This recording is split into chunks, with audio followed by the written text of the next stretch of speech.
njagala okubategeeza nti nga RPP tetunakkiriza byavudde mu kulonda. Twabadde ne Tale Center yaffe ey'enjawulo ebadde mu ggwanga lya South Africa mu kibuga Johannesburg. Twasooka ne tuteekeemu e Kenya, naye olw'okuba mwami Ruto balongo ne mwami Museveni ne bagezaako nayo bagikrashinga ne banafu abaali bagirwaninga nakati bali mu kkomera. Tale Center yaffe endaga nti singa sente zange tezakwatibwa na kampeyini yange kubeera nga yatemebwako amagulu mwami Museveni n'ebikozesebwa byaffe okubeera confiscated, essaawa eno singa nze mukulembeze wa Uganda. Singa olaba nakubye rare bbiri zokka mu myezi 3 n'enkola smart campaign naye era nemba zitoyera ne bankanyuga mu kyakutaano wadde statistics zaffe ne results ezaffe zitulaga nafunye emitwalo 6 bo bampeena. N'olwekyo tetuyinza kukkiriza byabakama byagamba. Nze nga Frank ne RPP tetulina budde bwagenda mu kooti, kubanga kooti za mwami Museveni tetusobola kugenda kuwabira mwami Museveni wa mwami Museveni. There are many votes that were pulled from 2 different candidates, Mr. Nandala, General Muntu. Many of my votes were added on to them. I don't know why. We have all the evidences. But as the RPP, we are not going to courts of law. We are not going to report Mr. Museveni to Museveni. We don't have that time to waste. Mr. Museveni participated in the 80s election, but he didn't go in court. He had a reason of exposing the government and getting a reason and a basis for taking over power. We have a focus. Just as I told you that there was a legacy, there is a legacy that we are pushing ahead, and that is the legacy of Dr. Agre Kiyingi. Dr. Agre Kiyingi had a plan of removing Mr. Museveni, and he was denied to come back in his country. Many of his close allies were arrested, and many of our freedom fighters were arrested and others killed. So I'm taking forward the legacy of Dr. Kiyingi. So it's not over, and we are not conceding. We did not lose as the RPP, and it is still on. I've been always telling you that our struggle to remove Mr. Museveni didn't start from nomination day as our other candidates take it. For other candidates, it is the 3 months that Mr. Byabakama gave us. To us, we started way back and we are moving ahead. You never know, government may fall next week. Because we know what is going on in and out. We know a lot. That's why we are not panicking. And that's why I was always telling our mobilizers not to panic. A lot is moving on, and you are yet to see a lot. Just put the trust in RPP. Don't follow people who are just using you to enrich themselves, to make names and make money. And at the end, people end up being innocently killed and arrested. We want to follow a genuine channel and a genuine struggle that is going to change this country. Njagala mbanjulireko kubamu ku bannaffe abasobodde okujja bajjeko wano. Waliwo akiikiridde aba Rwenzori, mwami Enoch Kibaya from Rwenzori. Jangu wano sebo. Oyo musajja w'omusajja wa Rwenzururu. Ebukonjo twafunye obululu buyitirivu. Kati nga mwebuuza Frank tatuukanga Kasese obululu buvuddewa. Kasese njitambula paka ku boda Lubiriha, paka Bwera, Kikolongo, ne paka Lubirizi, paka Bunyangabu, Bunyaruguru yonna. Ono Enoch Kibarya yabadde atumobilize ekitundu ekyo. Ono mulangira mulamba mu businga bwa Rwenzururu.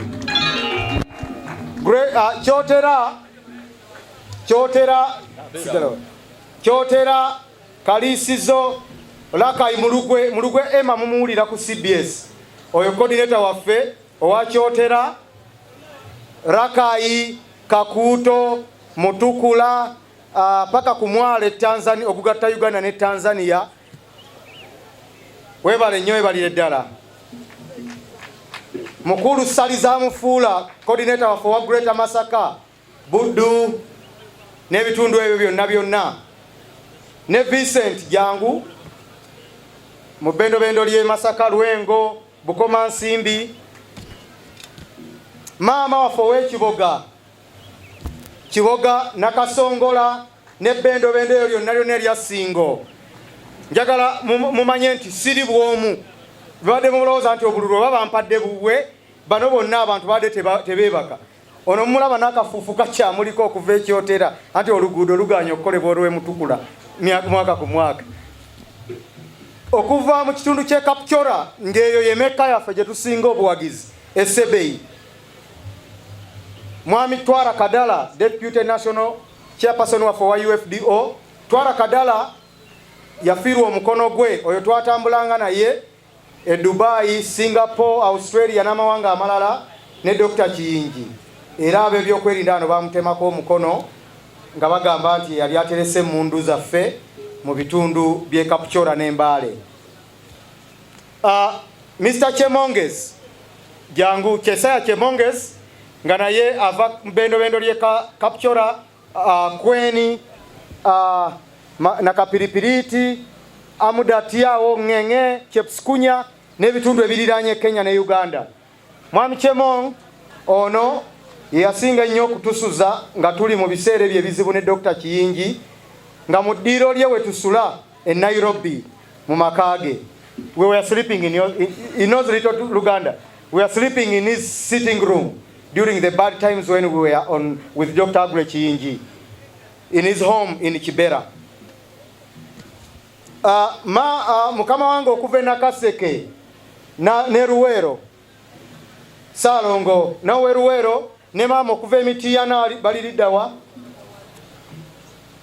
Mama Nanteza aliwa mu bendobendo ly'Ekyaggwe. Hajati Sala aliwa mu Kampala Metropolitan. N'abalala gye muli sibaleseeyo bulesi. Waliwo munaffe gwe baadde balina okujja naye Asadi yakakomawo mu ggwanga, yalinga bodyguard wa Titookero Lutwa era yakulembera ebyokwerinda byaffe mu mbeera zaffe. Asadi yali bodyguard wa Titookero Lutwa era ye bodyguard wange atali official ng'oli owa government, naye ye bodyguard wange era yali bodyguard wa Dr. Kiyingi, tasobodde kujja. Abanafu ow'eggomba twakulabye Jangu, Makindye Ssaabagabo Makindye, wabaddewo ne yavudde Ajumani Mitoma, ow'Emitoma n'Ajumani, Mwami wa Koli Lucas, coordinator waffe era meya w'e Bugiri, coordinator waffe owa Busoga. Oyo Mwami wa Koli Lucas abadde akulembera Malawi naye munywanyi wange era naye yatiisatiisibwa, era n'eggwanga lya Malawi nayo ne liteekebwako olukongoolo olwa kampeyini yange. Tebaakoma okwo ne kabaka w'e Dubai Sheikh Al Maktoum baamutiisatiisa, si kumutiisa naye baamugamba nti tukuwa amagezi, Dubai yandibadde ekolagana ne Uganda mu byenkulaakulana n'ebirala naye temweyingiza mu byabufuzi byaffe. Olwokuba baamanya nti Dr. Kiyingi yalina 20% shares mu Emirates, alina business nyingi zakolagana naye ne Sheikh Al Maktoum, era naye bakwata muganda waffe Dubai Mwami Kayihura ebiseera ebyo yeekobana na IGP we UAE ne bamuvjayo nga teri amanyi, ne bamuteeka mu nnyonyi paka Uganda nga bamukubye California. Era IGP oyo nakati akyali mu kkomera we baamanya nti ye yali mu lukwe lw'okukwata muganda waffe. So ngezako okuyita mu bino byonna nga ngezako okutegeeza bannayuganda n'eggwanga lyonna ababadde beebuuza nti obululu twabba bubbe ye twabujjawa nga tetubadde na miyaga na miggundu. Abantu bangi abaasibibwa amakubo, Pulezidenti w'e Botswana naye baamukubira, kabaka w'e Bahrain naye baamukubira mukwano gwange, bonna baali beewaddeyo. Mutabani Hasani mutabani wa kabaka w'e Qatar yampa emmotoka 6 V8 ezaali zirina otambuza.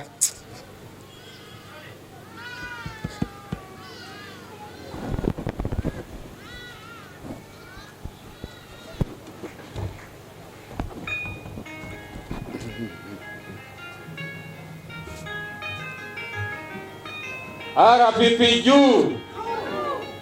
Bulira Franka Kabinga oye. Mwebale kujja. Bannaffe mwenna abavudde gye muvudde abavudde Sebbeyi oludda olukapuchorwa tubaniriza. Munsonyiwe bassebo ne bannyabo kubanga ebintu ebimu bizibu. Twali tweteeseteese okukola campaign etabangawo mu byafaayo bya Uganda wano.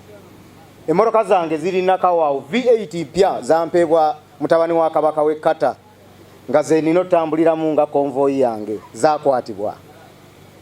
Abalala mubalaba batambula balina na za bulletproof. Mwami Museveni baavuganya nabo beyeteerawo. Kampeyini yaffe zingamiziddwa nnyo. Bannaffe bangi bakyali mu makomera n'abakwatibwa nga bakuŋŋaanya emikono. Mwami Museveni ng'agezaako kulaba nti kampeyini eno tetambula.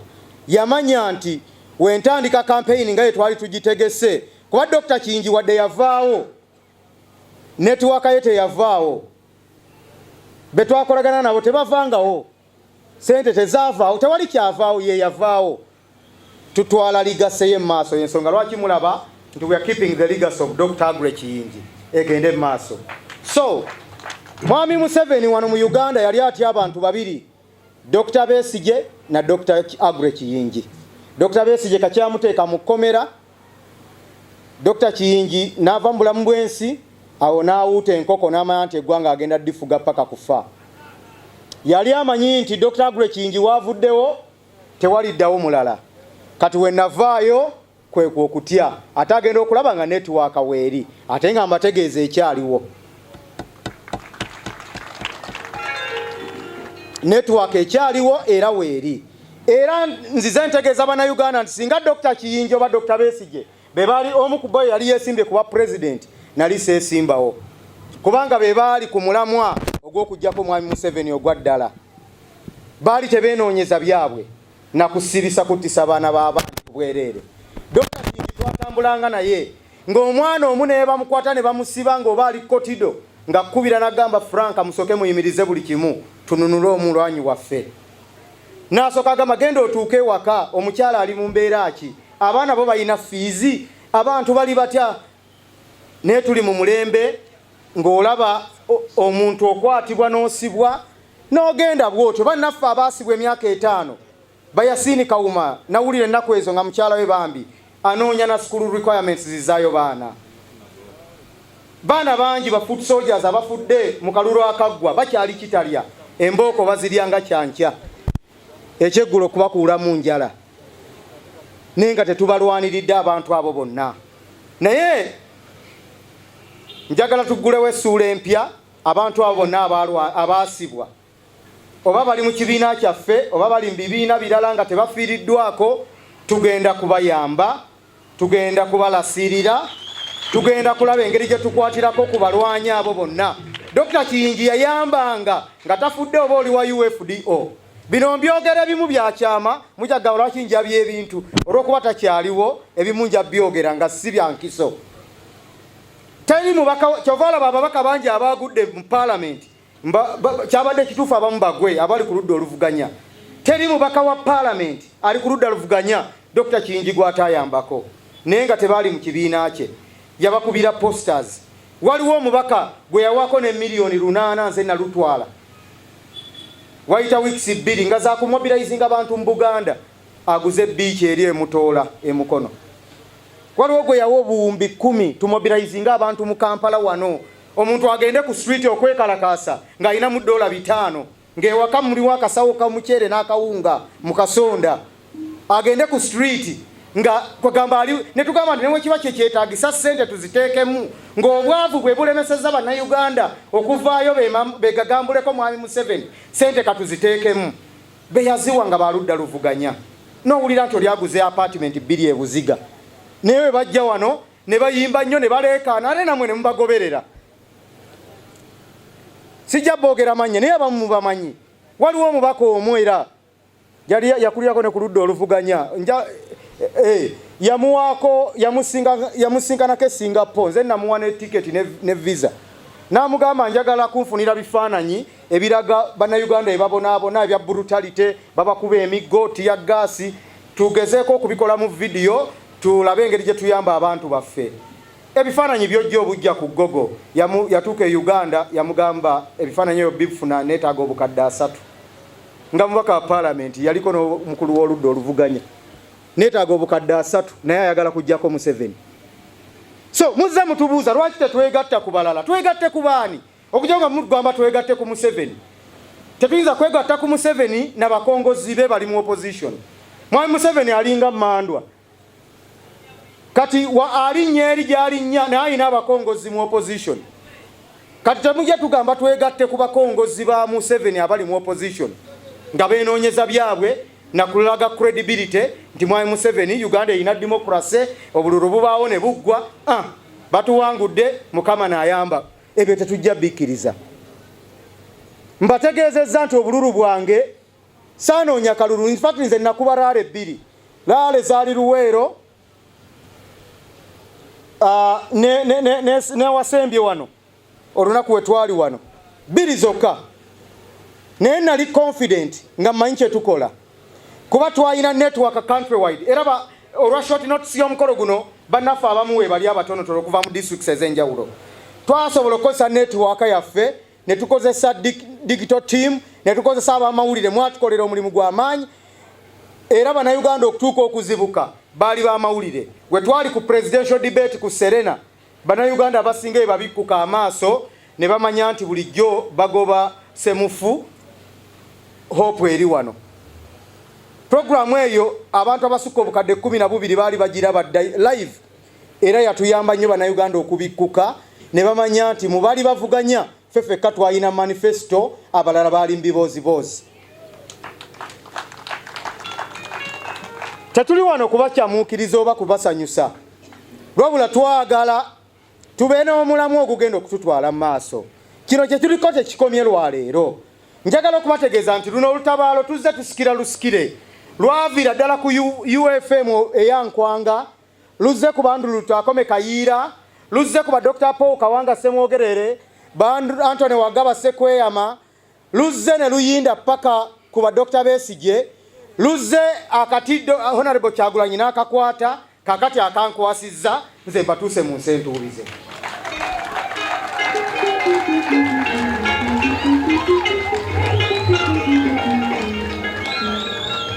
Kano tuli mu misinde gyalire. Buli omu kwabo azza alina kyakola era tetubaako muntu yenna gwe tunyooma. Buli omu azza alina kyakola.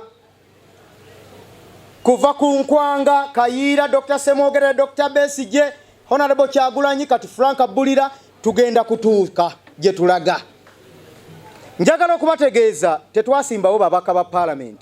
Bangi baade batubuuza lwaki tetwasimbawo babaka ba parliament. Yes, we didn't position MPs. Yeah, there were people who wanted to stand on our ticket. But we didn't have enough time to screen them. We preempted. I think you saw in the last few weeks when Mr. Museveni was buying off candidates in opposition parties. We foresaw all that. We couldn't stand all that humiliation. We didn't have enough time to screen and scrutinize people to stand on our party ticket. And after all, our main focus is to first remove Mr. Museveni, then we look at people who are selfishly thinking about the 50 millions and the cars of 300 millions. You very much know that Mr. Museveni had only one MP, Crispus Kiyonga, in Bukonzo. Dr. Semwogerere had a sea of MPs. Obote had a sea of MPs. Mr. Museveni ended up being the president. And automatically, all these MPs ended up joining him. The Dr. Semwogerere ended up joining him in his government and working as ministers. So don't get worried that we don't have MPs. These people are just looking for jobs to get 50 millions. Our focus is beyond 50 millions. Our focus is beyond a cow of 300 millions when people are dying in abject poverty across the country. We are first looking at removing Mr. Museveni, and the rest will automatically set itself rolling. So, dear ladies and gentlemen, we didn't position candidates for that matter. We didn't have enough time. Tetwalina budde bumala. tetwayagala kunominating abantu bagenda kugulwa bakere bagambe Rpp yegase ku NRM nga mubiwulira mu bibiina ebirala bonna basaze eddiiro. Abalala mubalabye batunze obululu bwabwe, abalala mubalabye byonna mubirabe, teri kye mutalabye. Obuwangazi bwa kapa bw'emmese bugiriisa ku ddiba lya kapa bye twabagamba nga muzze mubiraba. So twagala tusooke tutuule tutunuulire omulamwa gumu. Bino bye tuwoza nti tusooke tuzimbe structure ababaka muweze kansala bati byakwenoonyeza mirimu nti ono kabeeko road mayor ono kabe biki byakwenoonyeza mirimu bameka abalya mbwa road mayor okujjako omukazi wo n'abaana bo. Twagala kusooka kutereeza ekigenda okuyamba bannayuganda bonna. Nga mwami Museveni ebiseera ebyo we yadduka e Dar es Salaam mukimanyi bulungi nti ensonga lwaki n'ebisaanyizo by'okwesimba kuba president yabireka ku senior 6 kuba talina degree wadde diploma. Yali asoma Dar es Salaam nga Nyerere yamuweerera, yali mu second year n'awulira nti kavuze e Uganda waliwo chance y'okufuuka president n'adduka n'azingako ebitabo. So wokoma mu second semester yobanga ku oba tobalirwa nti omaze najja n'avuganya nga talina mubaka wadde n'omu, nga ne gwe yafuna ebukonjo yamufunya by accident ng'owa DP amaze kufa. Njagala okubategeeza tusooke tubeere focused. Ate nga kye tuliko kisoboka. Nze nzize mbagamba nagenda ku ballot nga basinga balowooza byakusaaga. Ne mbagamba ngenda kufuna obululu bwe mutagenda kukkiriza era nakati abantu bakyali mu shock. Kati we mbagamba nti tuli mu transition. Dr. Besigye yabagambanga nti bano abagamba 2026 waliyo ki? Struggle y'okujjako mwami Museveni yatandika dda. Bano be muwulira balekana abamu bayingidde politics myaka 3 olw'okuba ali ku Facebook bayingidde politics myaka 5 be mwagala babategeerere. Twagala twetegeerere olwa Uganda yaffe ey'enkya. Njagala okusembayo nga mbategeeza nti singa sente zange tezakwatibwa, singa campaign materials zange tezakwatibwa, singa biralamu, singa essaawa eno mwami Museveni ayina kukkiriza nti tumuwe obukuumi, tumukuume bulungi adde lwakitula, oba tugende mu maaso n'eggwanga lyaffe Uganda nga nze president wa Uganda omujja. Ate nga lukyayinda kubanga n'obululu obwo bwe bampadde si bwe bululu bwange. Bannaffe bangi mubanyi abakuumye polling stations ez'enjawulo.